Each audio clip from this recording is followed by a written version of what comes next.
Okay, the meeting is going to be recorded, so I'm going to hit the record button now. Recording in progress. And you've got a quorum. All right, excellent. All right, let's open the meeting. Gina. Gina? Yes, here. Okay, Cynthia? Cynthia will be late. Okay, Mike? Here. Frank? Not here yet. Okay. Anne? Here. Greg? Charles is present. Is Greg there? No? Yes, I said here, yes. Okay, fair enough. I'm present. Shinpei? Yes. And Iris? Not here yet. Okay, so that's something that's there. So the meeting's open. We move to public comment. And let me see, it's 3 minutes per person. And Rachel, are you present? Yes, hi. This is Rachel Fiore from Springfield, a parent of 4 children.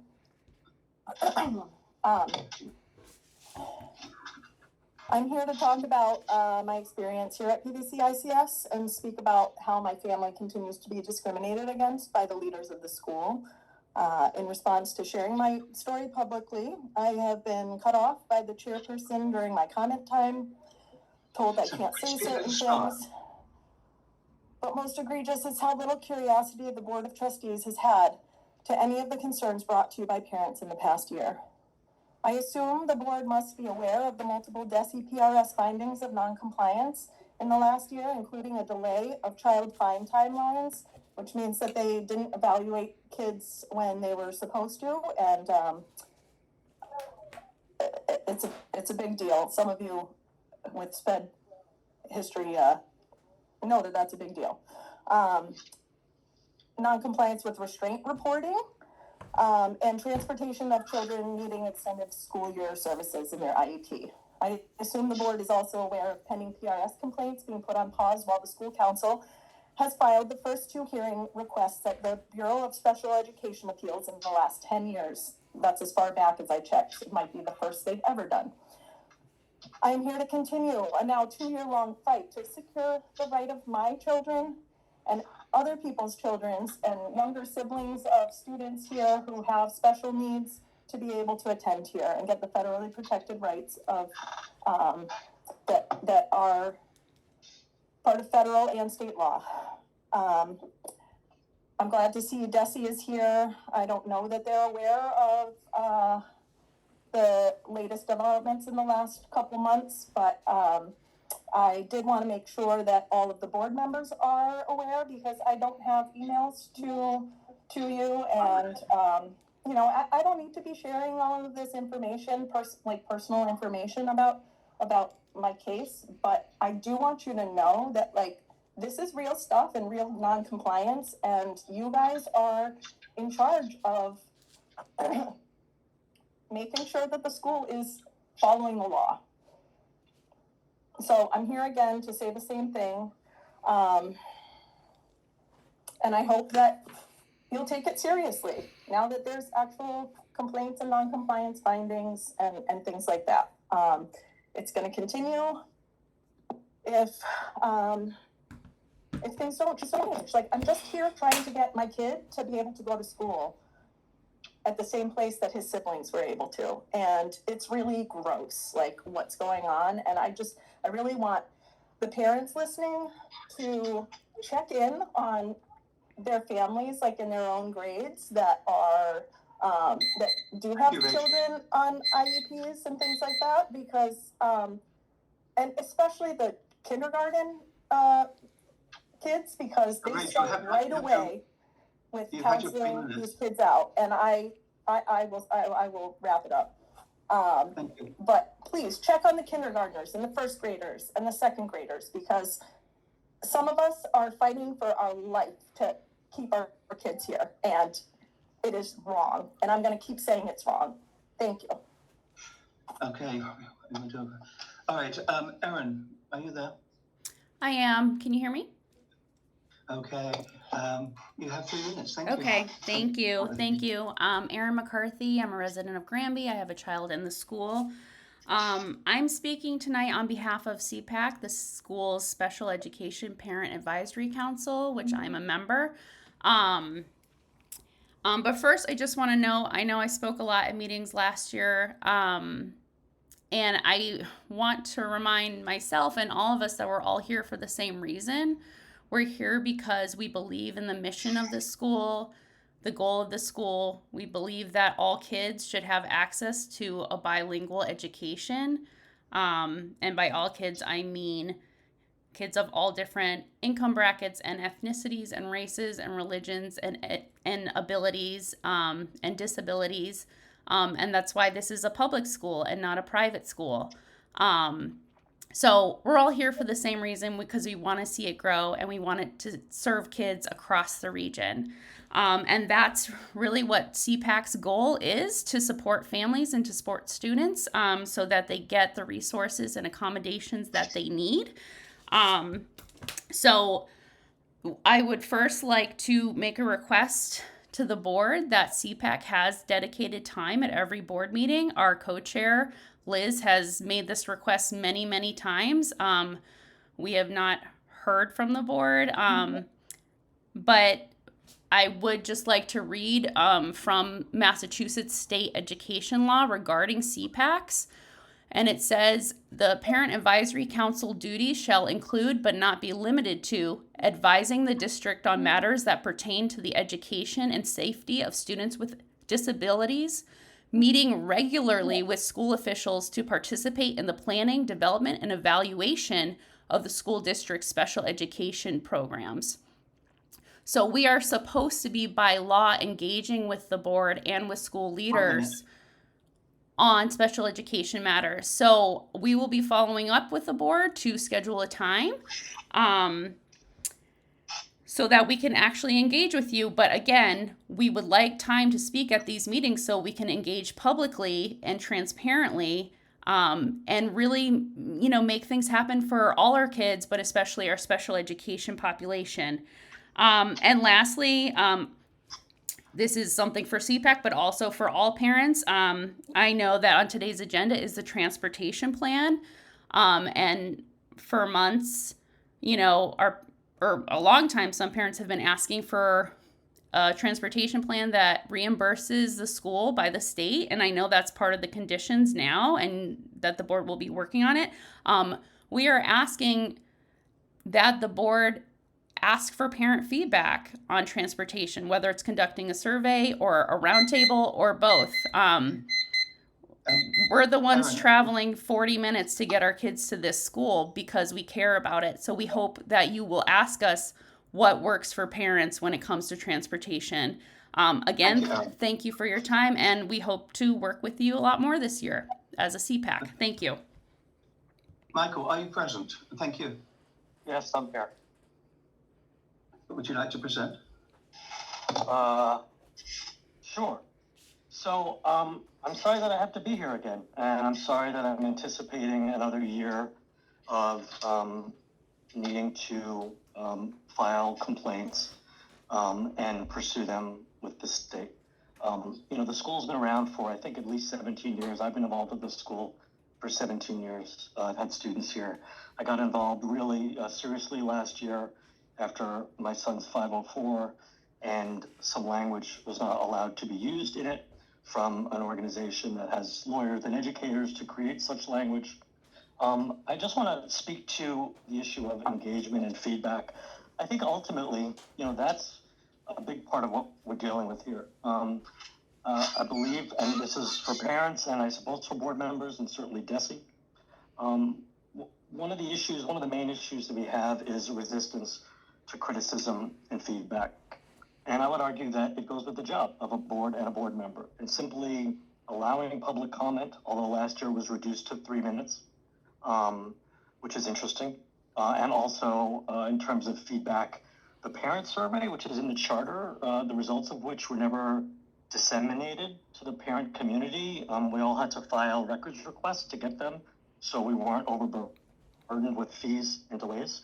That suddenly disappeared last year. And so obviously we don't have access to any parent survey from last year. I also know that personally, my son, once I started getting involved, independent of me, my son ran for the Board of Trustees, was elected in September of last year. But unfortunately, the board did not bring him on until January. Sadly, this year, and I did believe it was retaliatory, this year he ran for student council, and students were allowed to nominate themselves after the deadline. They put my son in the unfortunate position of having to choose between letting his friends in and not. And now he's shut out of student council.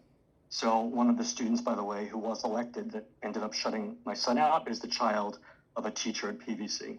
So, there are, to me, we've kind of crossed the line here. And Aaron, Rachel, myself, and others have been kind of, I believe, vilified and demonized as a small group of parents. I will say this small group of parents had significant impact. These three conditions, this is not the first time that the board of directors has been required by the state to undergo training on board roles and responsibilities. I believe Richard and Charles have been involved since the beginning of the school in some way, shape, or form with the board. That's disconcerting. What's interesting is this year, open meeting law training was required of the board. That's interesting. A self-assessment is required of the board of capacity and expertise. That's very interesting. So, I'm pleased Desi and Bessie put these conditions in place. The expansion was granted with the most narrow margin possible. And I just hope the parents get involved, stay involved, and have their voices heard. Thank you very much for your time. Thank you, Michael. All right. Okay, administrative items, the meeting schedule.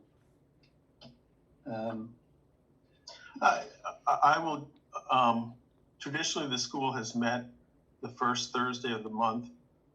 We've adjusted that some and just because there are different deadlines that are occurring. And so, and I actually look at this closely, but the next deadline of consequence is that the audit will be due November 1st. And so if we want to give us plenty of time to sort of navigate all the intricacies of approving the audit, I would suggest the next meeting be on Thursday, October 30th. And that way, let's make it Thursday, October 23rd to give some time to, I'll change it to give some time if there are any changes to the audit. But tentatively, let's say the 23rd for the next meeting, just because that'll give us time to complete the audit. And then the next question, the question is how soon after that do you want to have the next meeting? And I would say you should move to the regular first Thursday of the month. And maybe that should be, is the first Thursday of December sometime people are available, or is that going to be problematic? So I'll let you guys discuss it. Open discussion. By the way, that's still flexible. That's our plan, but it's not. There's still a possibility that something may come up to change that date. All right. Has anybody got any comments about continuing to meet on Thursdays, the first Thursday of the month? I hear none. Okay. We just had a discussion of suggestion that we don't meet on the first Thursday of the month for the next 2-3 months. Yeah, yes, but I think after that we should revert back to the first Thursday of the month. But for the next two meetings, why don't we tentatively plan for the 23rd of October, okay, for a meeting to be able to vote to finalize the audit, okay? And then unless you want to have a meeting 2 weeks later, you might postpone until the first week of December and start the first Thursday in December and start that as a regular schedule thereafter. And so if someone wants to, I don't know if you want to make a motion on that or what. I don't think we need to make a motion. Wait, can I ask a clarifying question? So are we saying to skip November? Right? If we meet it at the end of October, I'd say let's skip the first week of November. because I mean, unless something comes up, I think it's too soon. But thereafter, I think we should revert back to the first week of each month, okay? Because there's no pressing deadlines after that.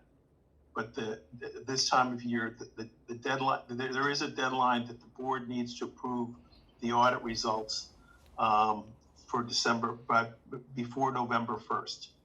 And I would say, yeah. So you're saying it's October 23rd, and then the following one will be December 4th? Sure, if that's the first Thursday, yes. And then and we would tentatively plan to do the first Thursday thereafter. Yes, okay, I understand now, thank you. Okay. Has anybody else got any concerns? Okay, hearing none, we'll move on. The minutes. I got the minutes here for, let's see the date. I don't see the date on this. Okay, July the 31st, 2025, 6 p.m. I'm sure everybody's read them. I make a motion to accept the minutes of the July 31st meeting. Okay, do I have a second? Second it. Okay, do I have discussion? Hearing none, let's move to a vote. Gina? Do you approve the meeting? Yes. Do you observe the, okay, fair enough. Cynthia? Not here yet. Oh, no? Okay, Mike? Yes. Frank? Not here yet. Okay, Anne? Yes. Okay, Greg? I'm going to abstain. I know I came in late to that meeting, so I can't approve all the minutes, just what I saw. So What you saw? I'm going to abstain. Abstain safe, okay. I accept, the meetings as said. Shinpei Yes, and Iris? Not here yet. Not here yet. Okay, they're approved. Thank you. All right, then let's see. Charter amendments, conditions, training. Do you want to address that? Maybe Shinpei could say. Shinpei, would you do that?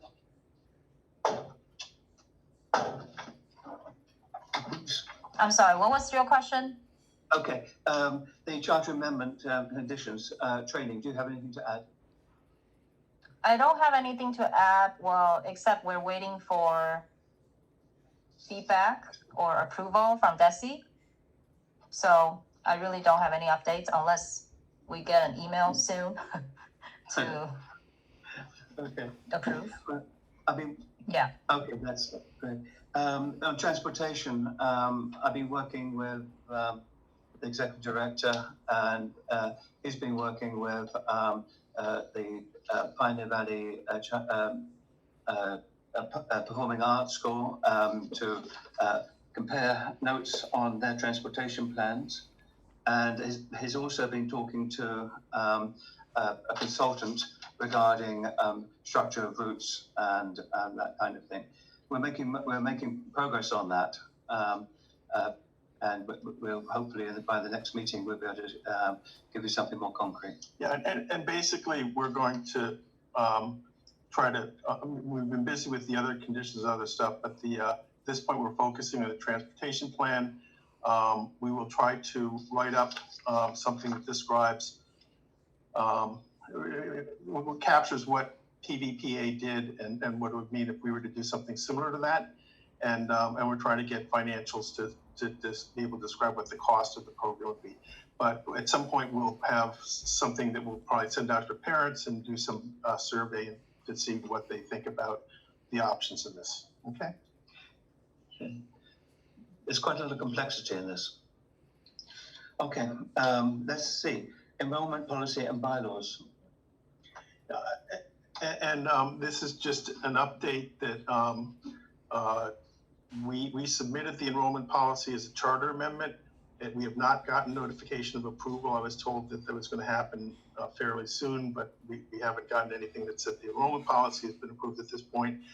And we sent in the bylaws, and basically they go through a review process, and so they will get back to us in I think a couple of weeks. I think it was a time frame they suggested. I'm not sure exactly, but so they'll review it to get back, and then if they have changes they want, they'll let us know, or suggest.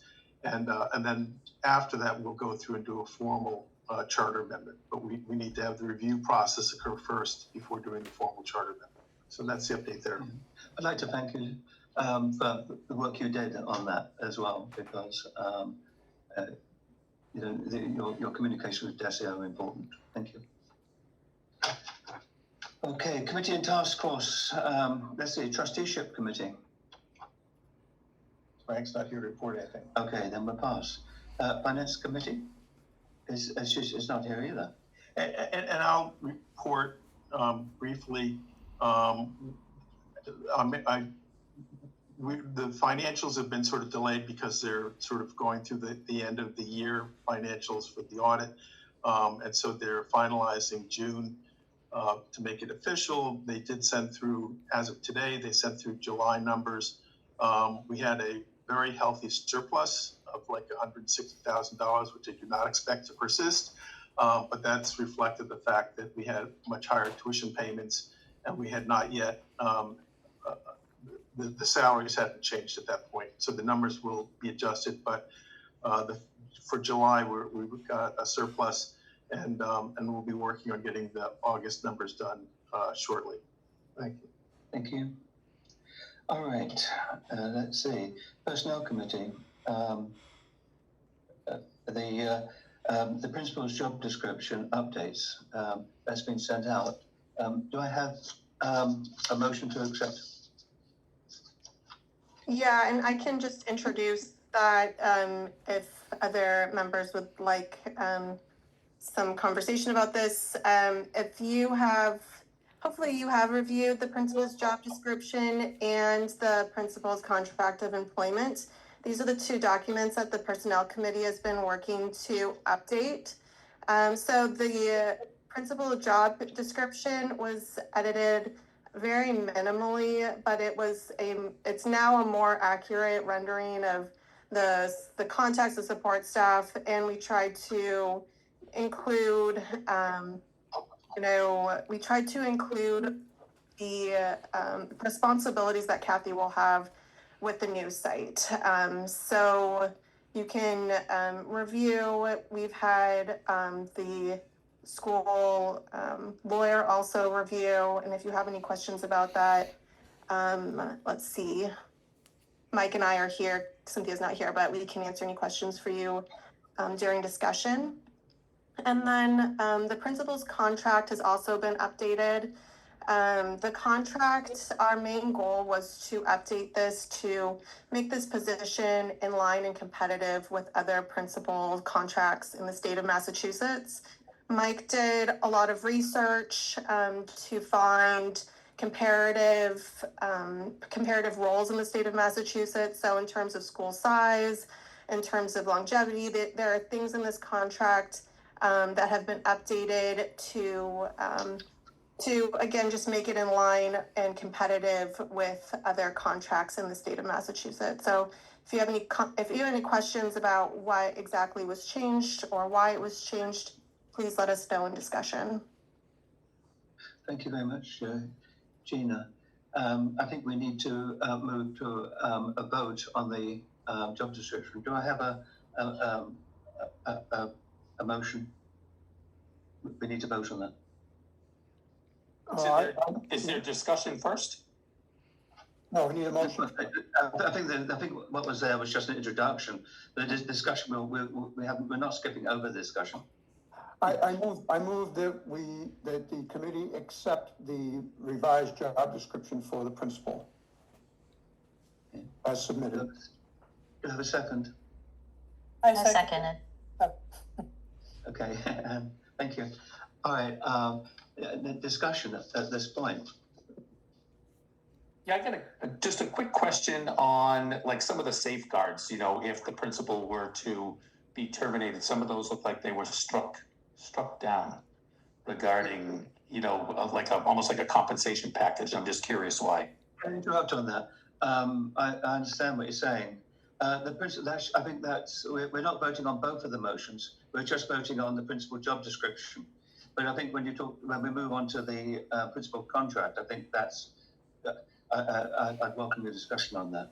All right, then I'll take back my question and I'll save it. Okay, thank you. Any more discussion? All right, hearing none, let's go to the vote. I'll start at the top of my list. Gina? Yes. Okay, is Cynthia here? No. Mike? Yes. Frank? Yes. Anne? Yes. Greg? Yes. Me, yes. Shinpei? Yes, Iris, are you there? Okay, it's unanimous, thank you. All right, now we move on to the principal's contract. I need a motion to a motion to accept the contract. I move that the committee accept the principal's contract as submitted. Okay, do I have a second? I second it. Okay. Excellent. We move on to discussion. Now, let's hear your objections. Yeah. Shall I I'm gonna place my question there again. That I had asked previously, just about, like I said, some of the safeguards, because right now I look at, and I think other people have seen US World News. I mean, we're the #2 school in the state right now, which is just, I mean, that's a feather in everybody in this room right now in your cap. And that's why I just look at a lot of these other principals. I've talked with, Westboro principals, other principals, and a lot of these people have things like that in their contracts. I'm just curious why it was struck down in this one. Okay, I think the wording you're referring to is this contract will roll over, this is what was struck. This contract will roll over additional 1-year periods beginning July the 1st, 2028. And on the 1st of July, each subsequent year, unless the board provides written notice by certified mail of its intent not to renew the contract. In the event that this is stated, the contract will expire on June the 30th, 2028. The actual period of time that the principal remains employed represents the employment. So that was the language which was struck. And you want to make a motion that that language be reinstated? Personally, having taught for 35 years, I think that's very important to put that in with the principal contract. So that's just something I've seen. I know John Smith, Dover Sherborne, a lot of these guys I've worked with, and they all have very similar things in their contracts. So yes, I would like to make a motion to have that part that was struck put back in the contract. Okay, do I have a second? Do I have a second? Then I'll second it. Let's move on to discussion at this point. Yes. So in response to Greg's question, that's a great question. Maybe Mike can chime in on this too, but I think in terms of that particular term, the expectation of the personnel committee is that this will be revisited as the 2 sites are fully up and running. So this contract, because our second site is not occupied at this time and the duties for that site have started in terms of course, the planning, but since we don't have students at that site, it is expected that we will revisit this contract to make sure that it is acknowledging the additional duties and that compensation is also in line with those additional duties for our second site. So you can see that I think that in previous contracts, it was 5 years. Is that right, Mike? And we changed it to 3 so that there would be an impetus to revisit this in a timely manner. And perhaps that's why this was struck in this particular contract. Is that why, Mike? Yes, that was the discussion we had was that by limiting it to a 3-year contract, we would be forced in essence to revisit the issue of a new contract in 3 years' time rather than 5 years' time. I certainly don't think that, certainly as a member of the Personnel Committee, I would see no problem reinserting a rollover clause because the rollover clause would not necessarily prohibit us from renegotiating or doing a new contract 3 years down the road instead of 5. Okay. More discussion. Yeah, Frank, I just want to jump in here for a second and say, I heard everything that was said. I think, the committee should meet with the principal and, Rich and discuss what would be best. Well, you know, if he's taking on more duties, then that's going to be a much bigger responsibility. So have a separate sidebar with Rich and, No, Rich can't be involved. yeah, that'll be offline No, Rich can't be involved in that. yeah. Well, I'm just saying, you know, if he's taking on more duties, then that's going to be a bigger, a much greater role that he's taking on. So, we should see, we're investing in people. I'm a big fan of that. I'm a big proponent of that. We're investing in people. We're investing in Rich. So we should talk to Rich and see, you know, meet with him and see what he needs and what would be best for him and what he's looking for. We're talking about Richard, but there's a line between, because of matrimonial relationships, there's a line which is drawn between them. Rich should not be involved in any of this discussion. He's left the room at this point because of that. So he's not listening. He's not here. Okay. So Richard is not part of that, and nor should he be. And we're not talking about Rich's contract here. We're talking about No, Kathy. we're talking about Kathy. We're talking about, oh, I apologize. Kathy's contract? Kathy, Okay, that's- I got you. right. All right, sorry. And I can also say, just in response to Frank's comment, that is the impetus for revisiting this contract in a shorter time period to make sure that Kathy is fairly compensated for an expanded workload. And so she was fully involved in the personnel committee, and we consulted her at every step as we went through this contract and job description. Okay, sounds good, sounds good. Thank you so much for clarifying that. Really Thanks. appreciate it. No problem. Okay, so I don't see we can revisit her contract at any time. It's not it is not something that is that there's no magic date. Any time we can renegotiate that contract. When I say that, I mean it will be with her consent, of course. But so I don't think that's really an issue. What I do think is an issue is a combination of things.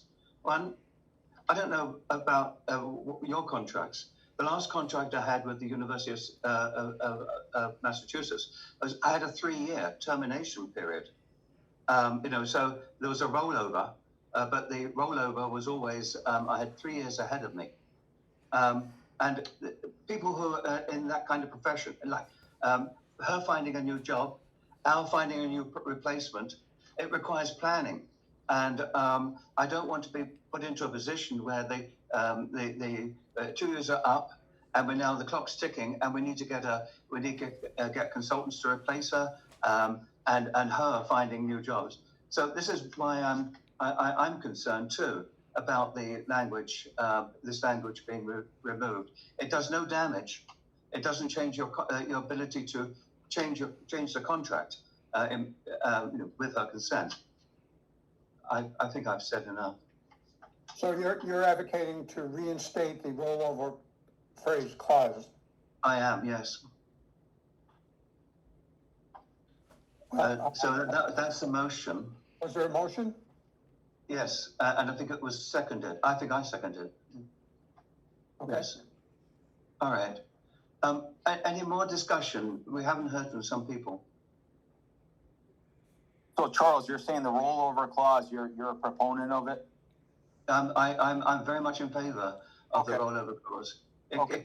It will cause havoc if on I don't know in May we decide to we're not going to renew her contract, and it will cause havoc for her. It will cause havoc for us too.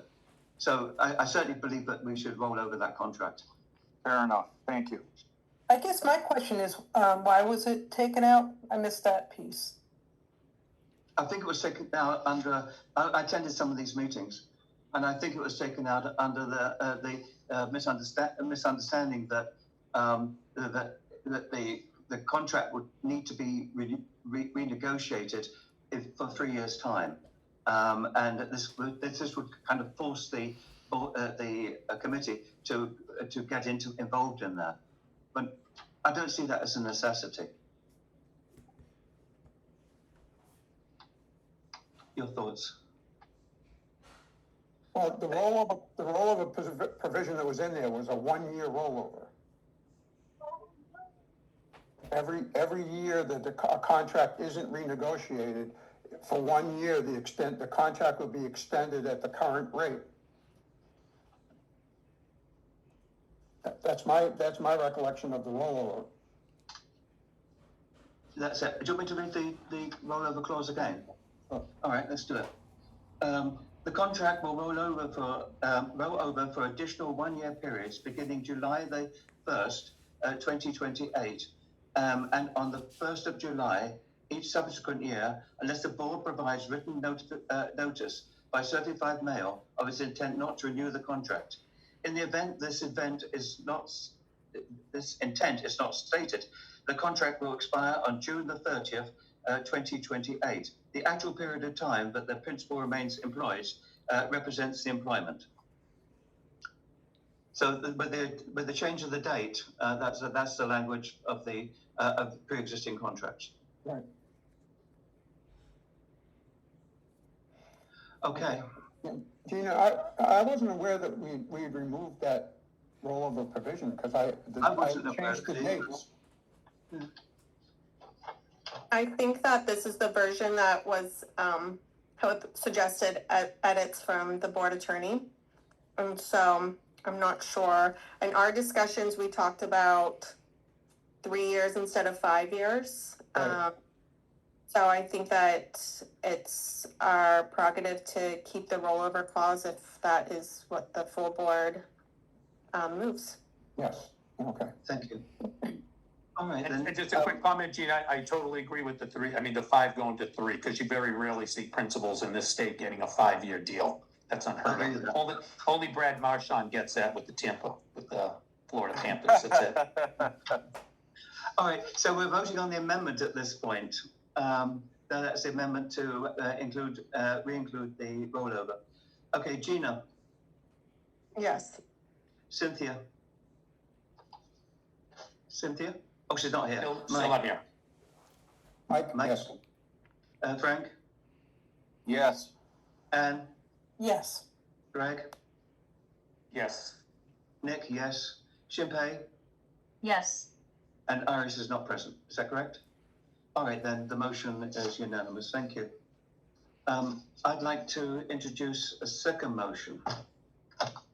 I move that in the event the board intends not to renew the principal's contract as outlined in the restated language, the principal is provided with written notice 1 full year in advance. This notice shall be delivered by certified mail and specify the board's intent not to renew the contract.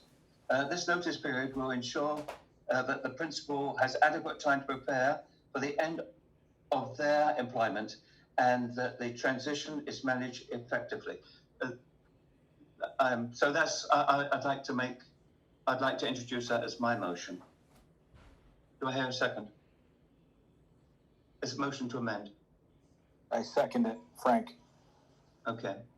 Do I, right, we move to discussion.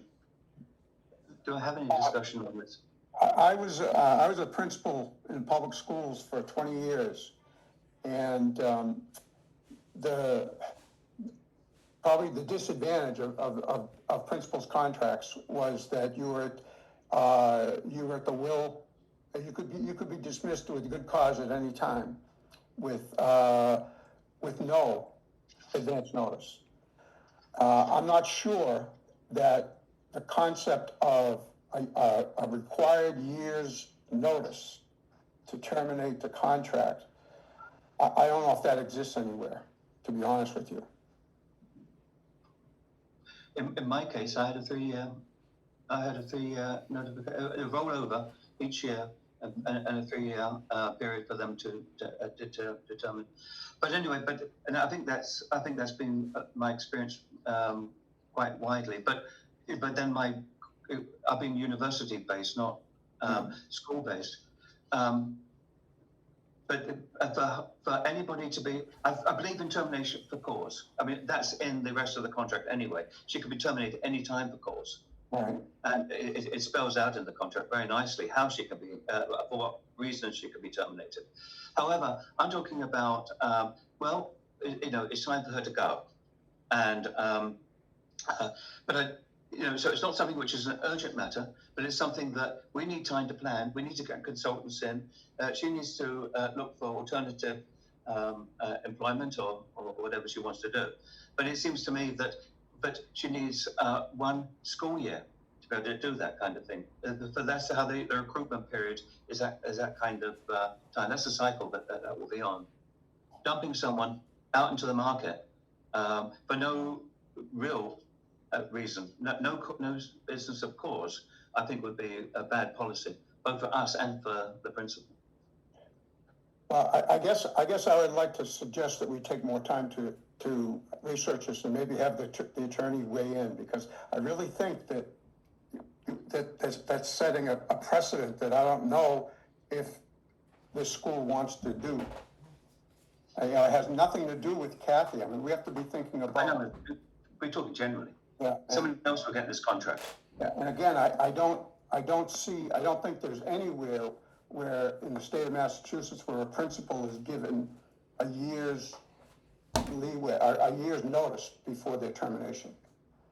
Correct, and I'm agreeing with you, Mike, because normally you'll see if the principal's gonna go out, usually it's a January or it's an April 1 date that they throw in there, so there is ample time. So that's, I mean, God forbid you have a situation where, someone's let go with, just cause everything else. It's, I don't know, to me, that's a long time. Or if you have a principal that suddenly comes in, let's say Kathy retires, a principal comes in who is just so awful, and it's September 20th. Now you've got to give them the whole year in your building. So it's a difficult, I'm looking not as Kathy, I'm looking at, someone else who comes in who just can't do the job. That's an awful long time to have someone in your building, just dismantling what you've done. Okay. My concern is that this. I understand what you're saying, but if it's in the contract, then even if she's let go, or the person is let go, it gives them a year with salary to be able to continue. They can be moved out. We're not saying that person has to serve in that role, but we could bring somebody else in. But the contract says that she's got a year's notice. That means that under a circumstance such as the one you have, that person who probably gave up another job to be here, and then if we find out there's not a mutual fit, then it seems to me that it will be unjust to just dump that person. It's so that was my logic on introducing this language. Okay, Charles, would this apply to teachers as well? I would like it to. I'd like.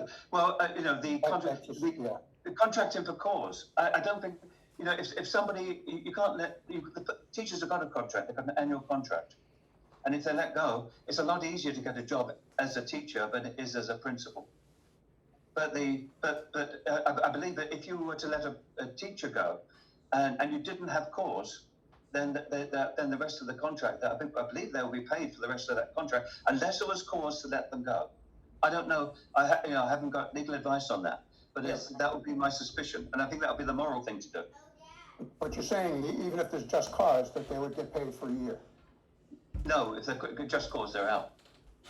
But if it's you just don't like their fit, and it's and you made a mutual mistake in employing this person, or that person being employed, then it seems to me that you can't just terminate a person midterm. So that applies. I believe that applies to teachers as well. But it's my view, and I come from a different culture.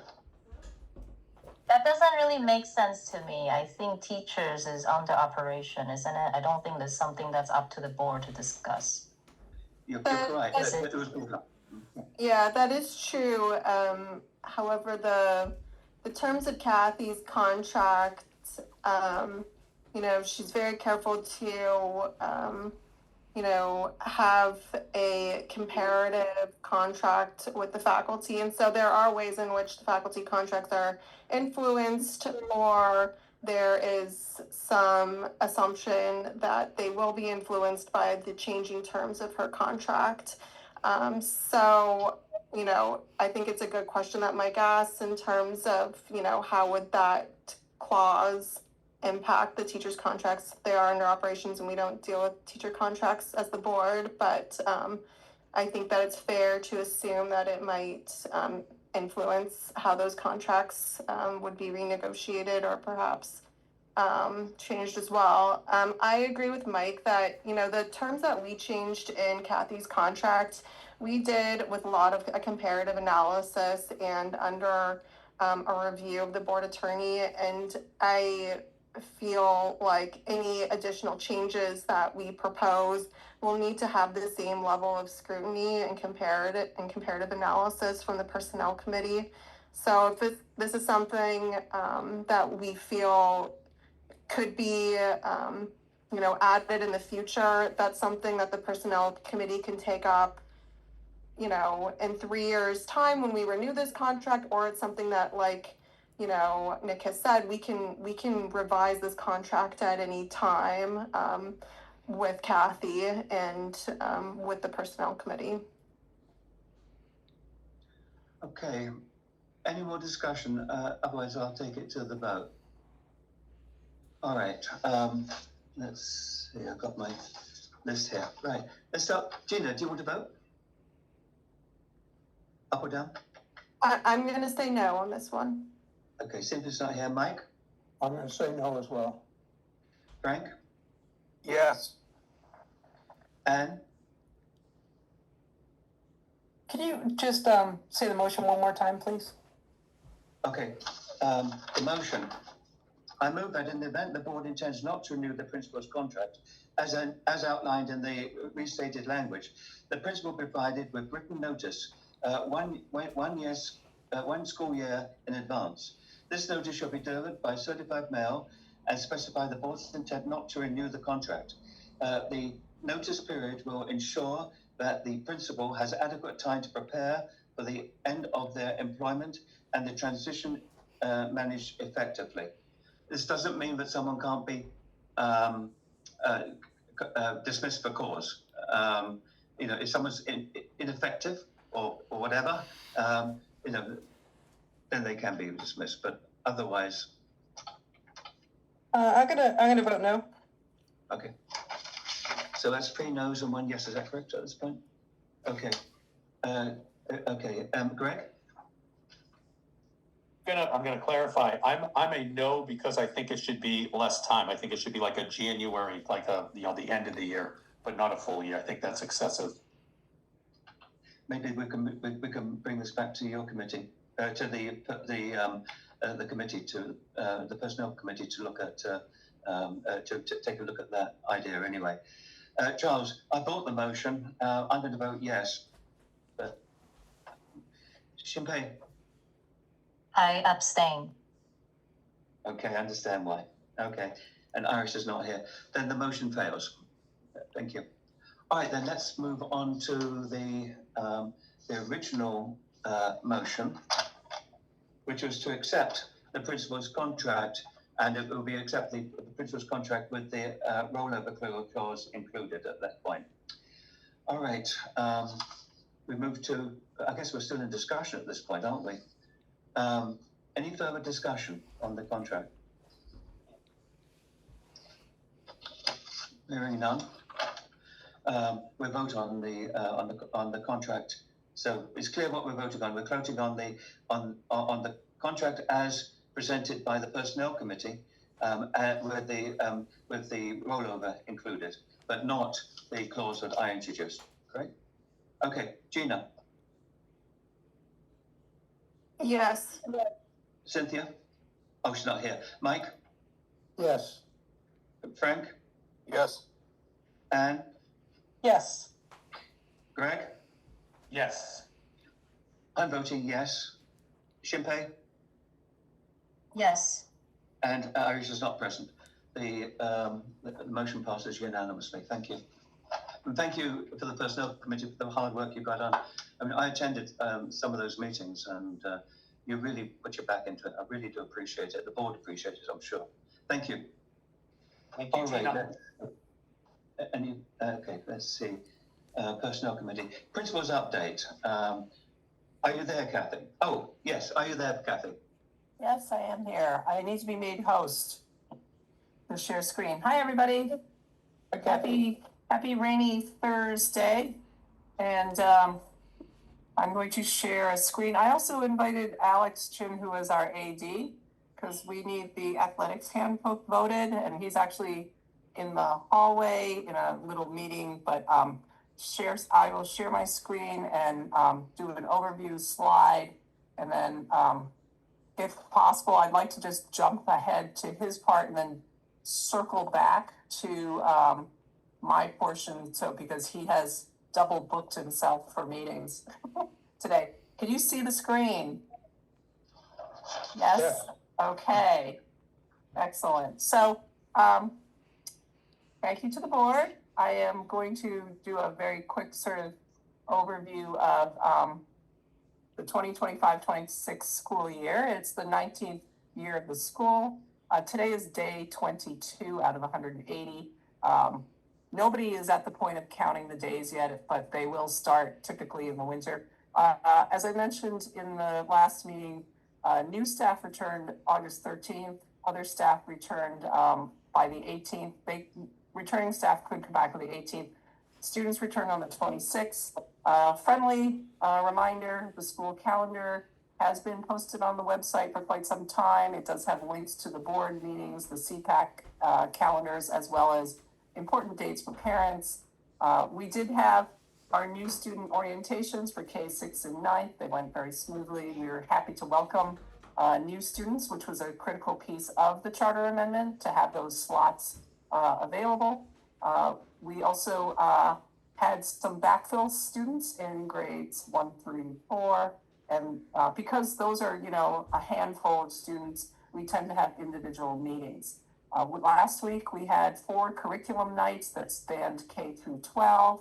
So thank you to the teachers for having a later day than usual, and also to the parents who were able to make it.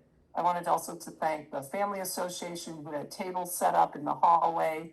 For those of you who've come to the building, we have a main hallway that parents have to walk through to get to their child's classroom. So there's a Family Association table.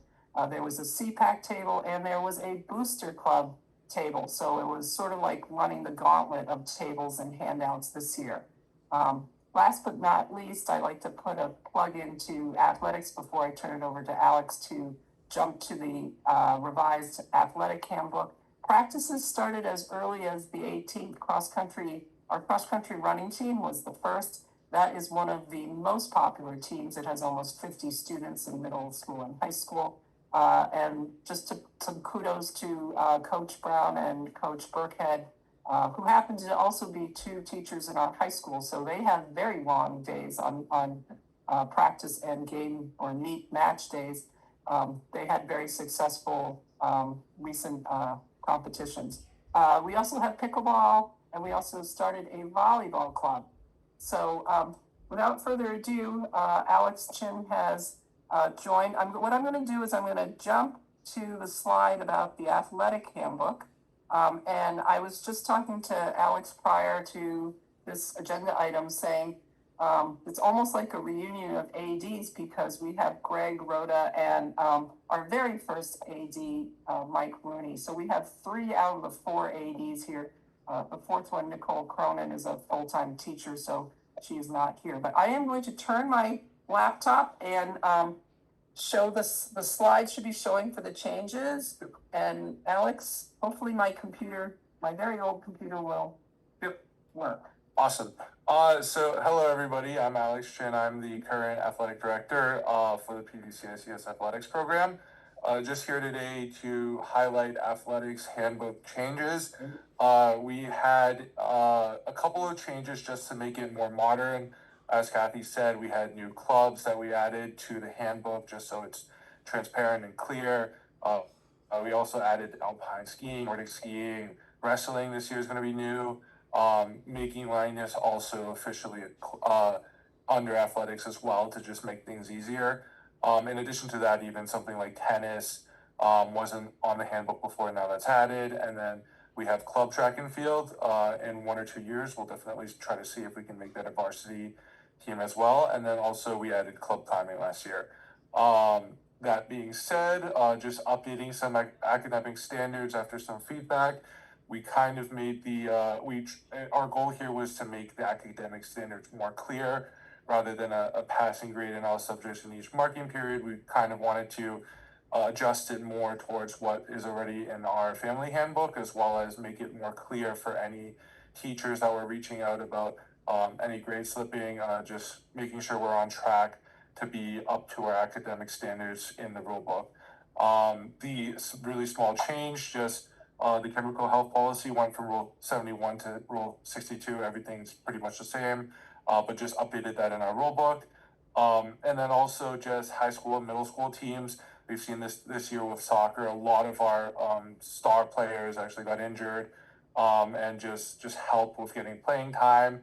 The potential to have high schoolers play on JV, or like 12th graders play on JV, or even like high schoolers practicing with middle schoolers as well.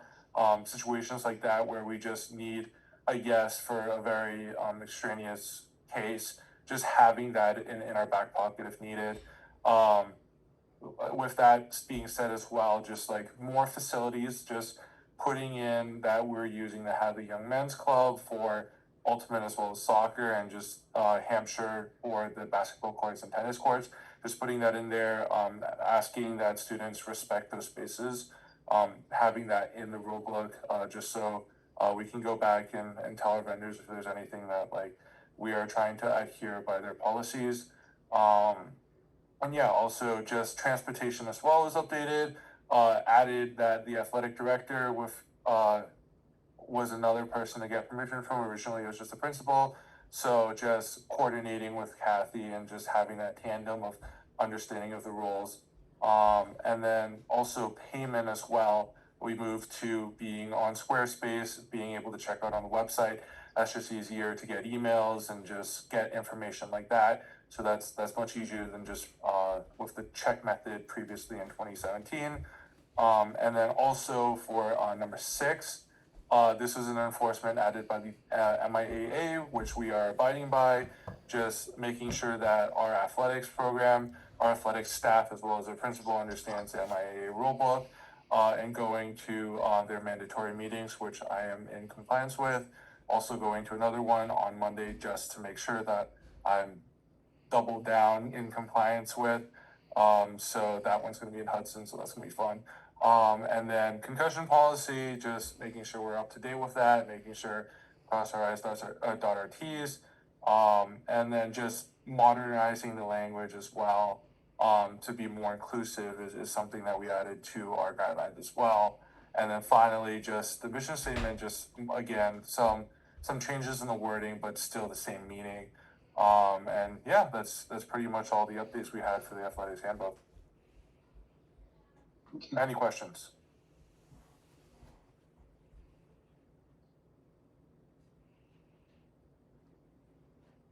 Mike's on mute. I'm sorry, Mike, I have a question. On the question of allowing high school students to play on middle school teams, have you cleared that with the MIAA?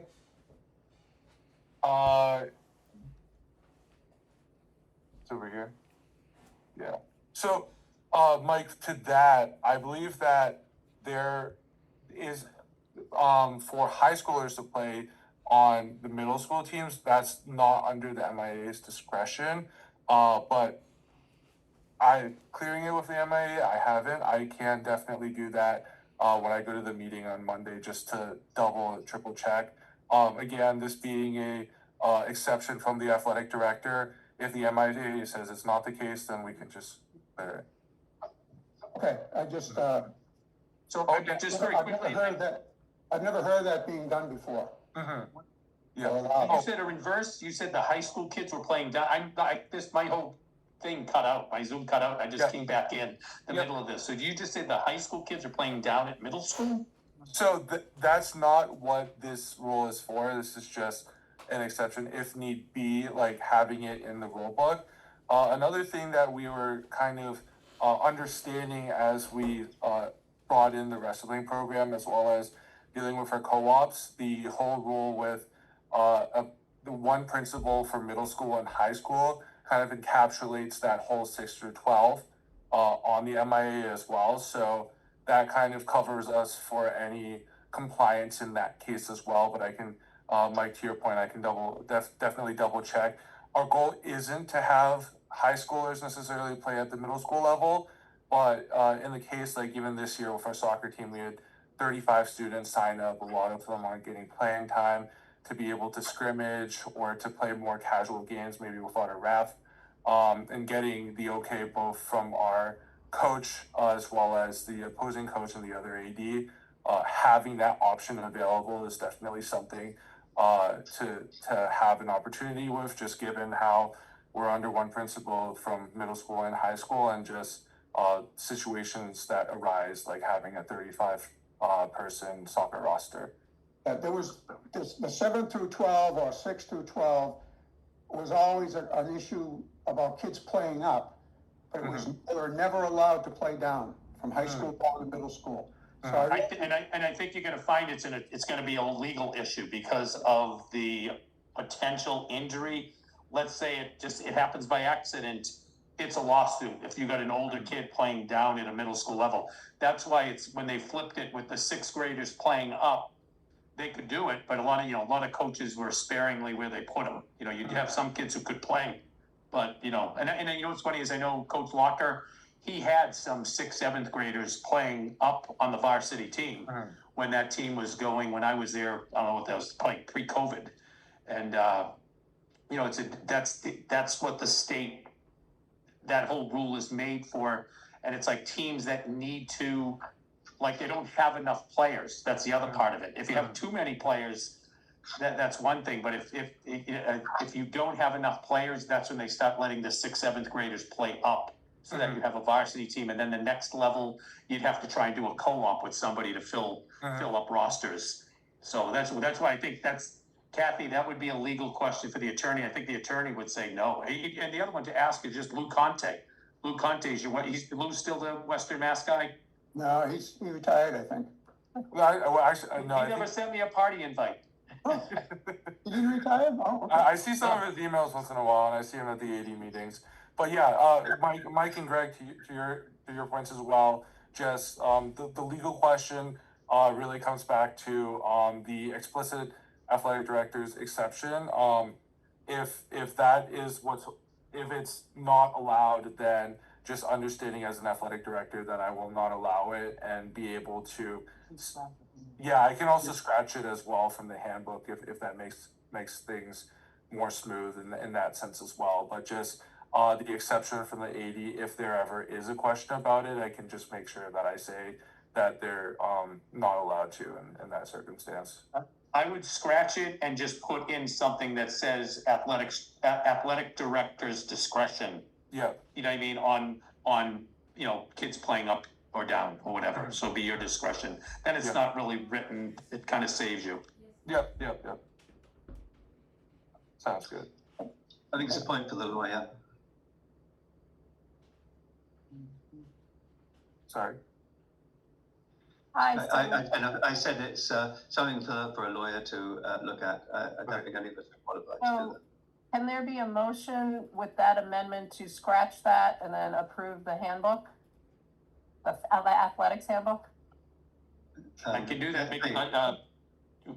I make a motion to approve the handbook and striking that one line that we just discussed. I don't know where exactly there's like no line number, but we know what we're saying. Item 2 on the academic standards. What Mike said. It's just that. Okay. Yep. Okay. So we've got to. So we need to go to the vote. That's it. Okay, that's better. All right, Gina. Yes. Okay, Cynthia. Oh, she's not here. Mike. Yes. Frank. Yes. Anne, Yes. Greg? Yes. I'm going to vote yes. Nick? Shinpei? Yes. And Iris isn't present. It's unanimous. Thank you. All right, then we're back to Kathy. Hi, everyone. Bye, Alex. Alex is going to And his. thank you, Alex. Thank you, Alex. Thank you. Okay, thank you for that. Let me get back to my screen here. Would you like to do the handbook changes? I did have some other slides about other things, but maybe we should just stay on the handbook and watch the time. So I'm gonna. Are they actually, they were sent out to everybody? The handbook? Yes, the handbook was sent out. Both handbooks were sent out. Yep. So I'm gonna do it. I'm gonna do it, Alex. I will do what Alex did and just quickly review the handbook changes. So the family handbook, they were very. Cynthia is present. Can you let her in? Oh, I'm sorry. You're right. That's okay. Okay. I think Cynthia, you are in. So there are no changes to most of the handbook. The handbook is over 100 pages at this point, like close to 130 or so. But the following changes I've highlighted. The student cubbies and lockers section on page 38, we revised the grade span for cubbies from K3 to K4. The fourth grade teacher wanted cubbies, not lockers. So the text in the italics is the new text. So I simply changed 3 to 4. Next, in the cell phones section, page 37, we added smartwatches to be a little more specific, just to be more up to date. So the header says cell phone and similar digital devices. The text now reads specifically for cell phones, smartwatches. I put it in quotes because I wasn't sure if that was a trademark, and other similar digital devices. So the term other similar digital communication devices was always there, as was PVCICS has a policy of off and away. So that was a pretty small change. In the curriculum and instruction section on page 20, we added per Attorney Roach the following paragraph, which basically they recommended, their law firm recommended to all public schools that are their clients to make sure that this was explicit, that consistent with the Massachusetts Regulation 603 CMR 2605 section 1. And then I think you guys have reviewed it, but if you quickly go to the bottom, families may request information from the building principal regarding curriculum content and may submit a written request to the building principal to opt out in specific portions of the curriculum that conflict with their sincerely held religious beliefs. So that has been added to page 20. Student extracurricular activities, page 39. We added a few sentences here to be more similarly aligned to the MIAA academic requirements, which was the sentence in italics to reserve the right to limit participation in extracurriculars when the student's academic standing is at risk and parents have received an at-risk warning letter due to the student's quarterly grades. So the at-risk standards are defined in the promotion and evaluation section of the handbook. That did not change. We just wanted to add this sentence about extracurriculars. And again, this is mirroring what the MIAA has somewhat similarly in terms, they have a grade requirement. We wanted to generalize this to say at risk. So the last edit was to the National Honor Society section on page 95, which is part of the appendix.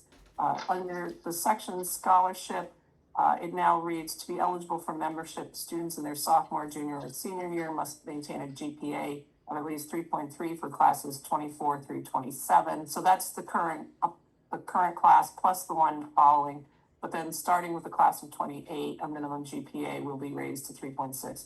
This was approved by the Faculty Council of the National Honor Society. So those are the changes to the handbook. And any questions?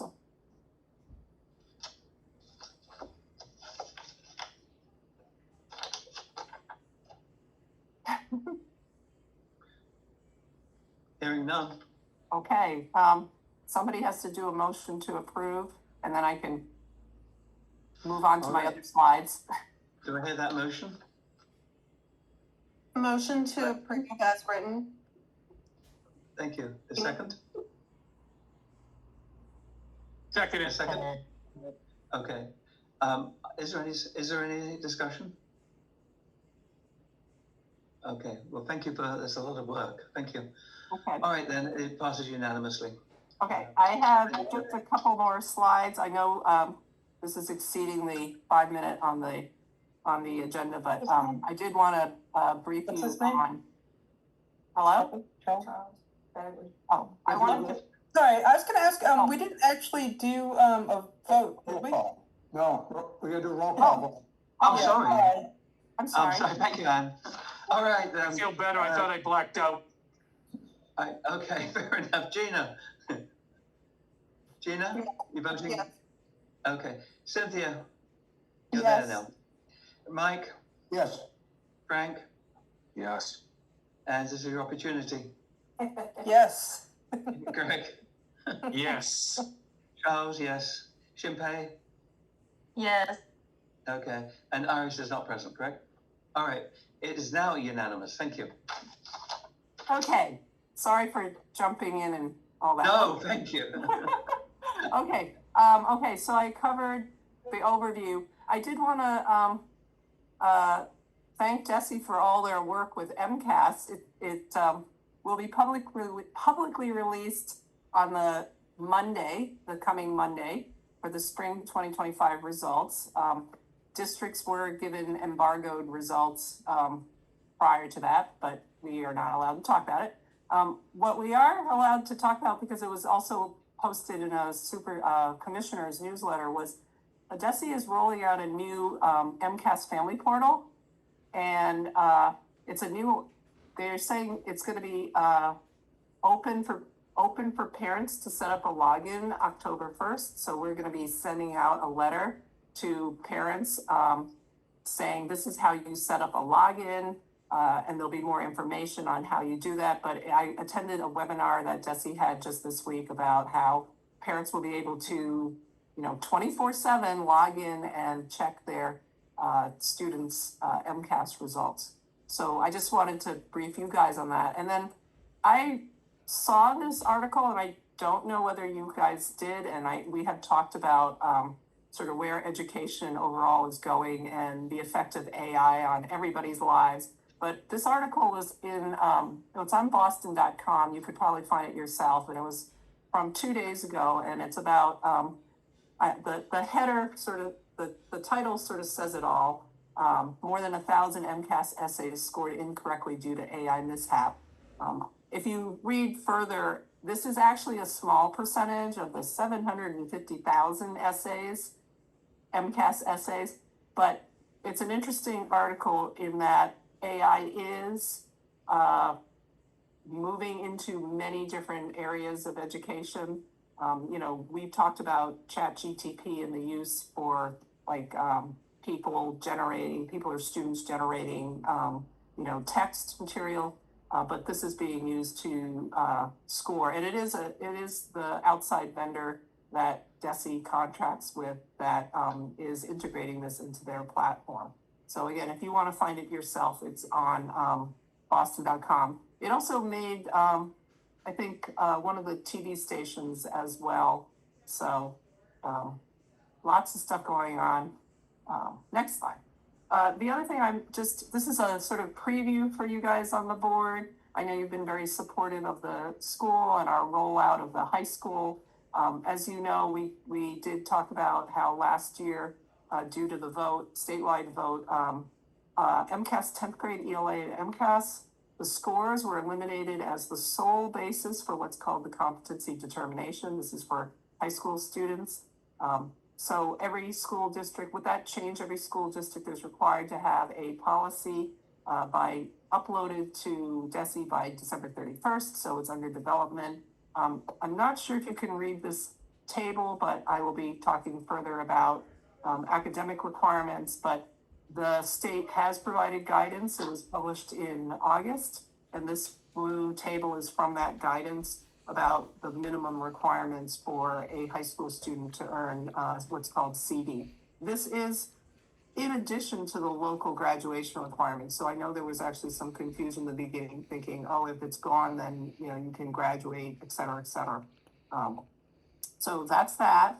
And then let's see, we went through this, we went through this, we went through this. I did want to close with a couple of pictures.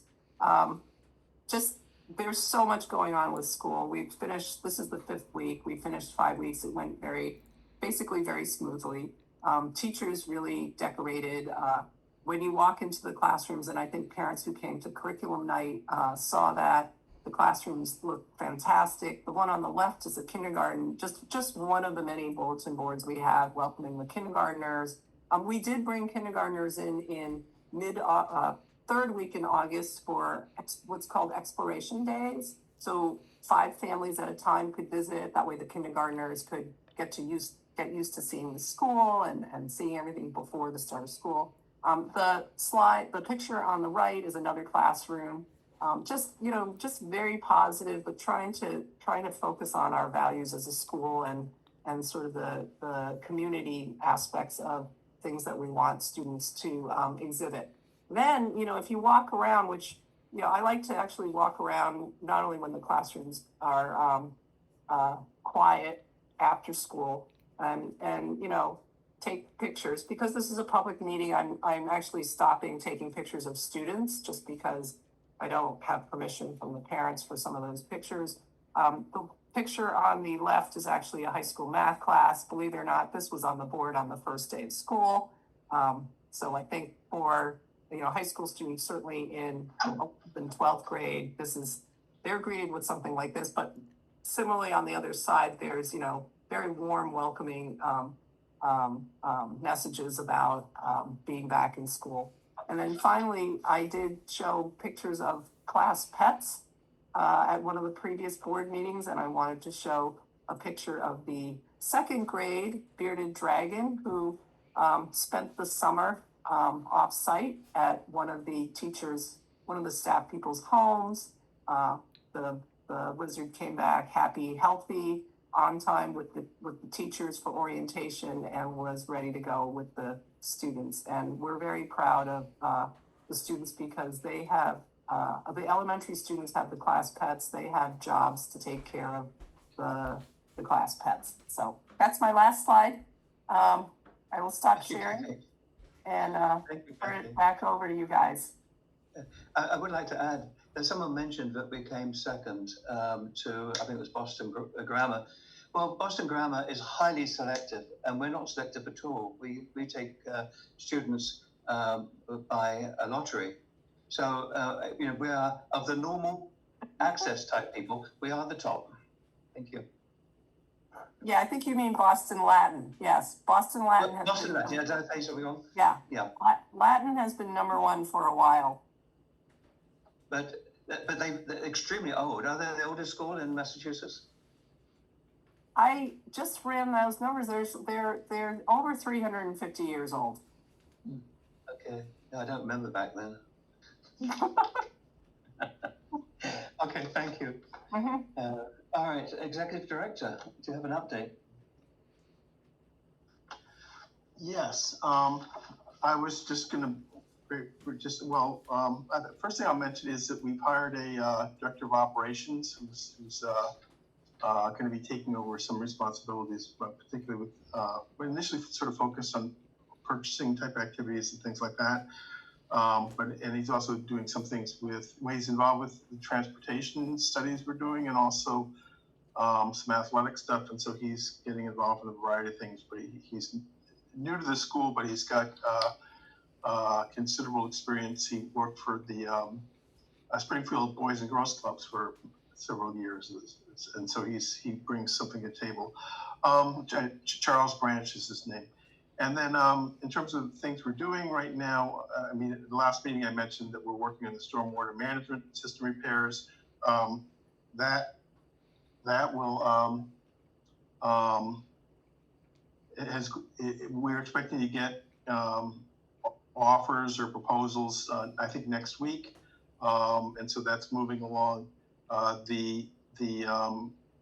we're also working on doing the school code compliance work that we want to get done to be able to open up the first floor for, particularly initially anyway, on being able to do a fitness room. There's a lot of interest in having some athletics equipment and things available to the students. We need the additional space, and we have some equipment that's being grant funded. We have some equipment that's being paid for, I believe, by the Booster Club that's doing some stuff. And so, and this is also hopefully going to help support some new sports like wrestling, which Alex mentioned earlier. And so those are the things we're focused on. And again, we're doing a lot of other things with around the governance issues, but all that's moving along. And so that's it. And I think we've got other things coming on. So I'll kind of shorten unless people have questions. Do you have any questions? Do you have any idea when we'll be able to move into this building? I'm hoping that we'll have that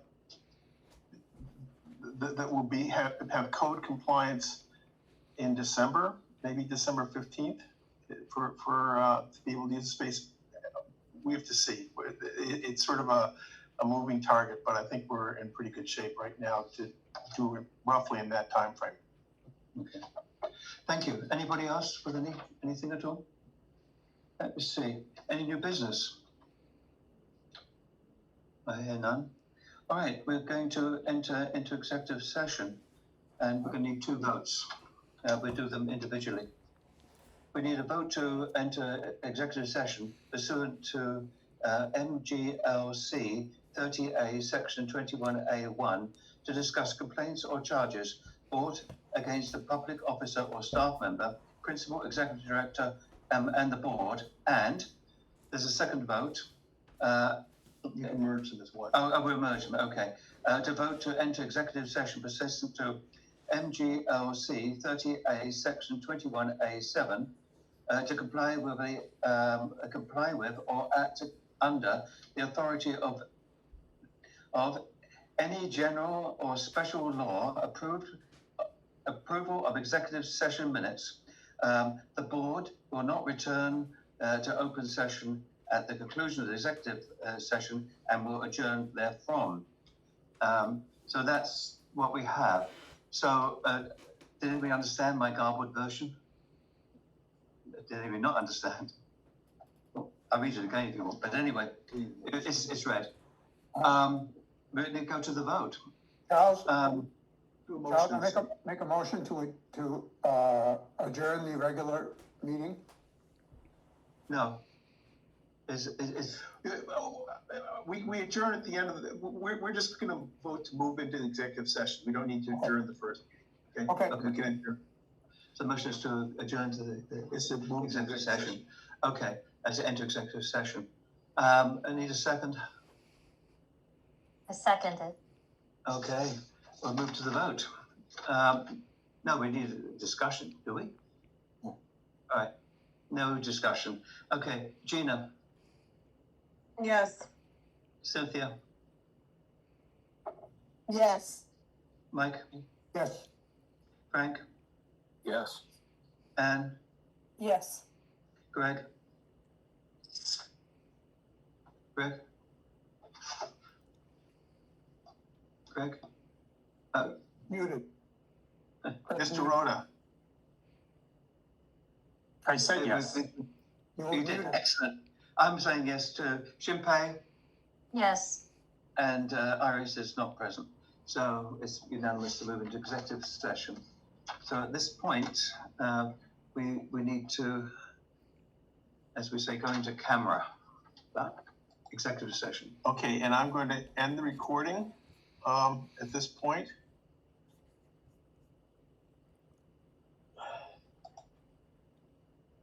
Recording stopped. Okay, and we need to check who's present, and I don't see. Okay, we'd like to ask all the people who are not part of the board or participating in the executive session to leave now.